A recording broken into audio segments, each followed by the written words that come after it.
अकोले तालुक्यासह उत्तरनगर जिल्ह्याची तहान भागवणाऱ्या तसेच शेती उद्योगासाठी जीवनदायिनी ठरलेल्या भंडारदरा धरणासह पाडोशी सांगवी या धरणांचं जलपूजन अकोलेचे आमदार डॉक्टर किरण लहामटे यांच्या हस्ते संपन्न झालं. आमदार किरण लहामटे आणि कार्यकर्त्यांच्या हस्ते भंडारदरा धरणावर विधिवत पूजा अर्चा करून प्रवरा माईला साडी चोळी श्रीफळ अर्पण करण्यात आलं.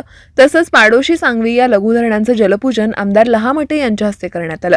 या जलपूजनासाठी शरदराव चौधरी, पर्वतराव नाईकवाडी, अशोकराव देशमुख, विकासराव शेटे, अनिल कोळपकर, सुधीर शेळके, विलासराव नवले, दत्ता निगळे, बाळासाहेब कवडे, भंडारदरा सरपंच अनिता खाडे, पाडोशी सरपंच दत्तू कुळाल, सांगवी सरपंच मनीषा मेंगाळ, उपसरपंच मदन डगळे, शंकर कुडाळ, मधुकर बिन्नर, विठ्ठलराव खाडे, अनंता खाडे, ईश्वर वाकचौरे, साहेबराव भांगरे, अंकुश वैद्य, अक्षय आभाळे, भगवान पवार, भास्कर खाडे, संतोष बोटे, ढवळा साबळे, अशोक साबळे, ज्ञानेश्वर खाडे, संजय बिन्नर, बुधा तळपाडे, अमृता तळपाडे, पोपट गभाले, अमन तांबोळी, तानाजी देशमुख, राऊत मामा, भगवान लाहोरे, सहाय्यक पोलीस निरीक्षक प्रवीण दात्रे, जलसंपदाचे कार्यकारी अधिकारी योगेश जोरवेकर, अभिजित देशमुख, नायब तहसीलदार मुळे, वनविभागाचे अधिकारी शंकर लांडे यांच्यासह अकोले तालुक्यातील अनेक कार्यकर्ते, राजकीय पदाधिकारी आणि स्थानिक ग्रामस्थ उपस्थित होते. अकोले तालुक्याच्या विकासामध्ये निश्चितपणे भंडारदरा धरणाची मोठी कृपादृष्टी असून या धरणामुळे अनेकांच्या जीवनात आर्थिक भरभराट झाली आहे. भंडारदरा धरण हे अकोले तालुक्याचं भूषण असून अकोलेकरांच्या जीवनाचा एक अविभाज्य घटक आहे. अकोले तालुक्यात पाऊस पडतोय, मात्र माझ्या मतदारसंघातील पठार भागात पाऊस नसल्यानं चिंता वाटत असल्याचं आमदार लहामटे यांनी यावेळी म्हटलंय. अकोले टाइम्ससाठी अमोल शिर्के, अकोले यांचा रिपोर्ट. आज अकोले तालुक्याच्या दृष्टीने आणि नगर जिल्ह्याच्या दृष्टीनं सोन्याचा दिवस आहे. ही मुळेच्या खोऱ्यातील सगळी धरणं भरली. परवऱ्याच्या पट्ट्यातलं भंडारदरा धरण भरलं. निळवंडी जर 3 TMC पाणी खाली सोडलं नसतं तर निळवंडी भरून गेलं असतं. आणि आढळतल्या परिसरातलंही सांगवी पाडोशी धरण भरले. 2-3 दिवसामध्ये खाली देवठाण धरणही भरेल. खर तर हा अकोले तालुका संपूर्ण नगर जिल्ह्याची तहान भागवतो. आणि ही सगळी धरणं भरल्यानंतर हा आज अकोले तालुका आनंदामध्ये आहे. संगमनेरच्या शेतकऱ्यांना किंवा तिथून खालचे जे लाभार्थी आहेत श्रीरामपूर पर्यंत त्याच्या खाली राहुरीपर्यंत त्याला थोडासा दिलासा आहे. कारण अकोले तालुका सोडला तर नगर जिल्ह्यात कुठंच पाऊस नाही. आणि अकोल्यातही तितकासा समाधानकारक पाऊस नाही. काल परवा 2-4 दिवसापूर्वी पाऊस झाला म्हणून कशी तरी पिकं तगली. आणि जर ह्या सप्टेंबर मध्ये पाऊस नाही झाला किंवा ऑक्टोबरच्या शेवटला परतीचा पाऊस नाही झाला तर ज्या ठिकाणी पाणी भरणं शक्य नाही तिथल्या पिकांचं काही खरं राहणार नाही.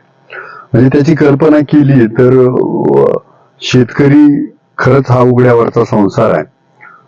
पण आज सद्यस्थितीला किमान अकोले तालुक्यात पिण्याच्या पाण्याची भ्रांत जाणवणार नाही.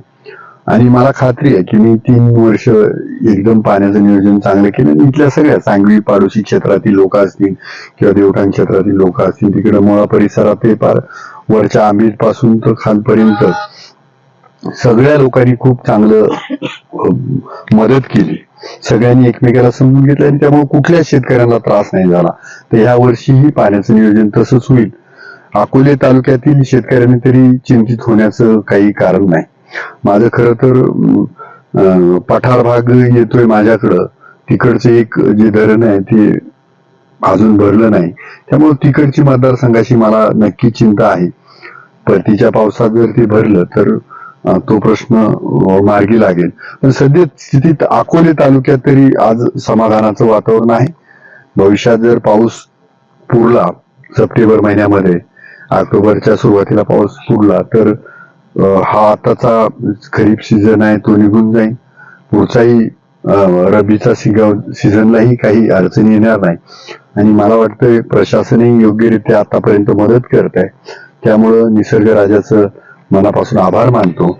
अकोले तालुक्यावरती ह्या सह्याद्रीच्या पट्ट्यामध्ये हरिश्चंद्रगड पासून तर कळसुबाई असेल, इकडं पाट्टा किल्ला असेल, ह्या सगळ्या परिसरावरती जी कृपादृष्टी दाखवली आहे आणि त्यामुळं अकोले तालुका संपूर्ण आज दुष्काळाच्या छायेत आज सध्या परिस्थिती तरी नाही आहे.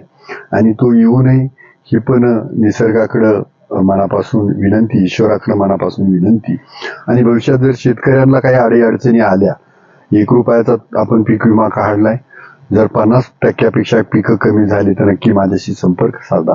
सरकार म्हणून आपण त्याच्यावरती लगेच पंचनामे करून तुम्हाला त्याची मदत, त्याचा शेवटचे हे असणारे भाताची जेव्हा कापणी होईल, सोयाबीनची जेव्हा काढणी होईल, तर त्या दरम्यानची जी परिस्थिती ती नक्की कळवा. जर पीक कमी आलं असेल तर नक्कीच आपण त्याच्यावरती त्याचा सर्वे करून त्याचं सगळी सरकारकडे मागणी केली जाईल. कारण महाराष्ट्रामध्ये बरेच तालुके आता दुष्काळी जाहीर होणार आहेत. दुष्काळी जाहीर होणार आहेत त्यावेळेस आपल्याकडेही ती सगळी पाहणी केली जाणार आहे. म्हणजे समजा माझ्याकडे लवाळीला पाऊस आहे आणि खाली पाऊस नाही, इकडं बिटाग्याला पाऊस पडला, खाली पाऊस नाही, तर त्या परिस्थितीमध्ये जिथं शेतकरी अडचणीत आहे तर त्या सगळ्या शेतकऱ्यांना कशी मदत करता येईल ही सरकारची धोरण राहील. त्यामुळं मायबाप शेतकरी जनतेने आजपर्यंत जसा माझ्यावर विश्वास ठेवला तसा पुढेही ठेवा ही विनंती करतो. गावागावामध्ये कामं करून घ्या. तुमच्या माहितीसाठी तुम्हाला माहित असावं म्हणून तुमचं म्हैसवळण घाट ते डायरेक्ट देवठाणपर्यंतचा रस्ता आपण रुंदीकरणासह करणार आहे. 5.5-6 मीटरचा रस्ता करणार आहे. बाकीचा तुमचा सांगवीपासून खिरविरा आणि खिरविऱ्यापासून देवगावचा रस्ता करणार आहे. इकडं राही मावशीचं जे गाव आहे कोंभाळणी, त्याही गावाचा रस्ता. म्हणजे ह्या वर्षी ऑक्टोबर पासून आपल्या रस्त्याची कामं होतील, ती करून घ्या. जलजीवन मिशनच्या माध्यमातून पिण्याच्या पाण्याच्या योजना आपल्याला पिण्याचे प्रश्न सुटणार आहे. बाकी शाळेचं काय तुम्ही आता सांगणार मी बघतो. आणि गावात काय छोटे मोठे सभामंडप, दशक्रिया घाट, बाकी जी काही कामं मला करता येतील ती करणार आहे.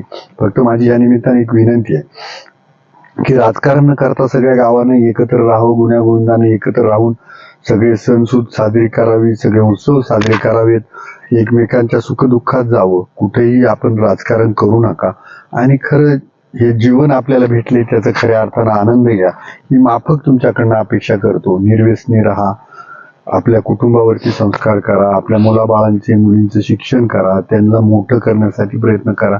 जेवढे आपण हातात हे सगळं आपण केलं पाहिजे. बाकी निसर्गाचा पाऊस पडणं ना पडणं ही काय आपल्या हातात नाही. त्यामुळे निसर्गानं जे आपल्याला कृपा दाखवली, मनापासून निसर्गाचंही धन्यवाद. आणि तुम्ही सगळेजण आलात, तुमचंही मनापासून धन्यवाद. आपली माणसं आपलं दुकान श्री स्वामी समर्थ क्लॉथ आणि मॅचिंग सेंटर, तसेच श्री स्वामी समर्थ एंटरप्राइजेस होलसेल कापड दुकान. अकोलेकरांच्या पसंतीस उतरलेलं कापड विश्वातील लोकप्रिय नाव म्हणजे श्री स्वामी समर्थ कापड दुकान. मनमोहक वस्त्रालंकार, वाजवी किंमत आणि विनम्र सेवा. 6 वार साडी, 9 वार sari, Banarasi silk, suiting, shirting, Manchar टोपी, टॉवेल, शाल, नॅपकिन, फेटा, इनरवेअर आदी साहित्य एका छताखाली. लग्न बस्त्यासाठी खास अद्ययावत व्यवस्था, तसेच लग्न बस्त्यावर ट्रॉली बॅग फ्री. लहान मुलांच्या असंख्य व्हरायटीजचे मनमोहक कपडे. महिलांसाठी होलसेल स्वतंत्र साडी विभाग, तसेच स्वतंत्र लेडीज आणि जेंट्स विभाग. एक वेळ अवश्य भेट द्या. खरेदी करा मनमोहक वस्त्र आणि खुलवा आपलं सौंदर्य. आमचा पत्ता शाखा नंबर 1 श्री स्वामी समर्थ क्लॉथ व मॅचिंग सेंटर, अगस्ती कॉम्प्लेक्स, पहिला मजला, बाजार तळाजवळ, अकोले, तालुका अकोले. आणि शाखा number 2 Shri Swami Samarth enterprises wholesale कापड दुकान, भिंगारे गोडाऊन शेजारी, दत्त मंदिर रोड, कचेरी परिसर, अकोले. प्रोप्रायटर बेनके बंधू. संपर्क 75 88 51 31 33 आणि 024 24 22 33 24.